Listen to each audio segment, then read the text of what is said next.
السلام علیکم ورحمۃ اللہ وبرکاتہ۔ بسم اللہ الرحمن الرحیم۔ اصحاب کہف کا واقعہ۔ آج سے تقریباً 2000 سال پہلے ملک روم کے شہر افسوس میں ایک ظالم بادشاہ دقیانوس کی حکومت تھی۔ جو شخص بتوں کی پوجا نہ کرتا اسے قتل کروا دیتا تھا۔ ایک دن ایمان والوں کے قتل کا منظر دیکھنے کے لیے چند نوجوان آئے۔ اللہ عز و جل نے ان کی آنکھوں سے پردے ہٹا دیے تو انہوں نے دیکھا کہ جس مومن کو بھی قتل کیا جاتا فرشتے آسمان سے اترتے اور اس کی روح کو اپنے ساتھ لے جاتے۔ یہ ایمان افروز منظر دیکھ کر وہ سب نوجوان ایمان لے آئے۔ بادشاہ دقیانوس کو سفر پر جاتے ہوئے اس بات کا علم ہوا تو اس نے انہیں 3 دن کی مہلت دی کہ میرے واپس آنے تک ایمان سے پھر جاؤ ورنہ تمہیں قتل کر دیا جائے گا۔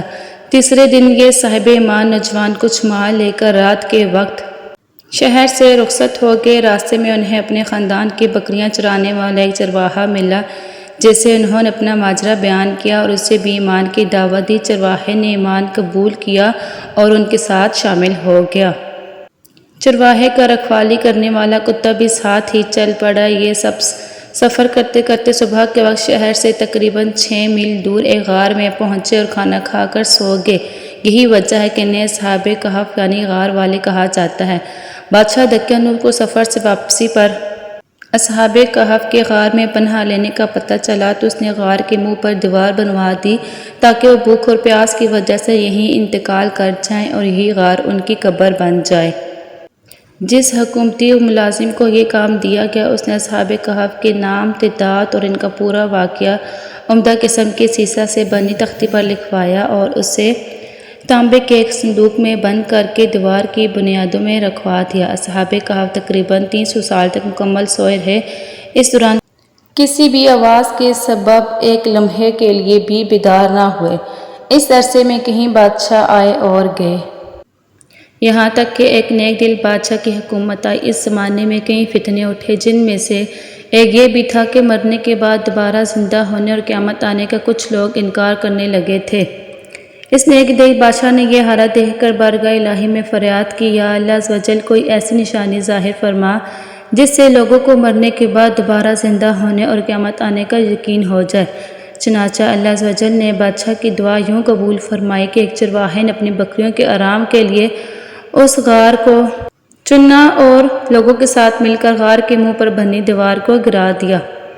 دیوار گرتے ہی لوگوں پر ایسی ہیبت طاری ہوئی کہ سب وہاں سے بھاگ کھڑے ہوئے۔ دیوار گرنے کے بعد اصحاب کہف بیدار ہو گئے۔ حالت ایسی تھی کہ جیسے ایک رات سوئے ہوئے ہوں۔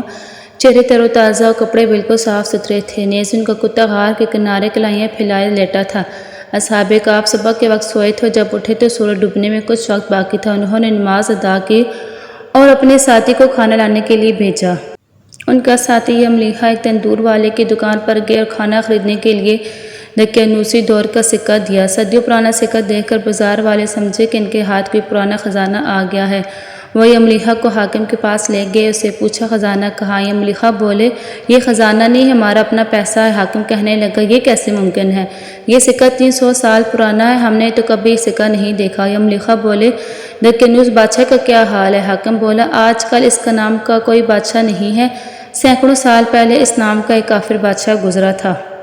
یملیحا نے کہا کل ہی تو ہم دقیانوس سے اپنی جان بچا کر غار میں چھپے تھے، آئیے میں آپ کو اپنے ساتھیوں سے ملواتا ہوں۔ حاکم اور کئی لوگ غار کی طرف چل پڑے۔